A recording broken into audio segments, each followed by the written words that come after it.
પાટણ જિલ્લાના સાંતલપુર તાલુકાના ચારણકા ગામ ખાતે આવેલ ઐતિહાસિક અને પૌરાણિક સગત માતાના મંદિરે ભવ્ય પ્રાણ પ્રતિષ્ઠા મહોત્સવ યોજાઈ રહ્યો છે। ત્યારે પ્રાણ પ્રતિષ્ઠા મહોત્સવના બીજા દિવસે સગત માતાના ધામ ખાતે ભવ્ય શોભાયાત્રા સાથે મોટી સંખ્યામાં માનવ મહેરામણ ઉમટ્યું હતું। આ પ્રસંગે પધારેલા તમામ મહેમાનોનું ભવ્ય સ્વાગત કરવામાં આવ્યું હતું, જ્યાં યજ્ઞ સાથે ભજન અને ભોજન કાર્યક્રમ યોજાઈ રહ્યો છે। આ કાર્યક્રમમાં સગત માતા યુવક મંડળ દ્વારા સુંદર આયોજન કરવામાં આવ્યું છે। ત્રિદિવસીય વિવિધ ધાર્મિક કાર્યક્રમોમાં સંતવાણી, દાંડિયા રાસ સહિતના કાર્યક્રમોનું આયોજન કરાયું છે।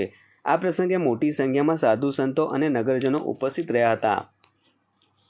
ગામના દેવીસર તળાવની પાડે માનું ભવ્ય મંદિર બિરાજમાન થતા જ માતાજીના દેદીપ્યમાન દર્શન થાય છે અને દરેક ભક્તો 3 દિવસથી ભોજન પ્રસાદનો લાવો પણ લેવા માટે આજે બીજો દિવસ છે। માતાજીની પ્રતિષ્ઠાનો તમામ યજ્ઞ કાર્ય ચાલુ છે અને તેમાં તમામનો ફાળો ખૂબ જ મોટા પાડે ચારણકા ગામ સિવાયના પણ ઘણા બધા ગામોમાંથી જે પણ માતાજીમાં શક્તિમાં આસ્થા અને ભક્તિ ધરાવે છે તેમાં તમામનો ખૂબ જ સિંહ ફાળો છે। એવા તમામ મિત્રો અને દરેકને ખૂબ જ વિનંતી છે કે જેટલા પણ આવે એટલા માતાજીના દરબારમાં હજુ પણ 2 દિવસીય કાર્યક્રમો ખૂબ છે માતાજીના યજ્ઞનો અને આવતીકાલે માતાજીની પ્રતિષ્ઠા મહોત્સવ છે, એટલે દરેકને પધારવા માટે આમંત્રણ છે અને દરેક ભાવિક ભક્તોનું ખૂબ ચાણકા યુવક સગત મંડળ દરેકનું સ્વાગત કરે છે અને અમે આભારી છીએ કે આઈમાં સગતનું ખૂબ જ અમારા ઉપર અમી કૃપા છે।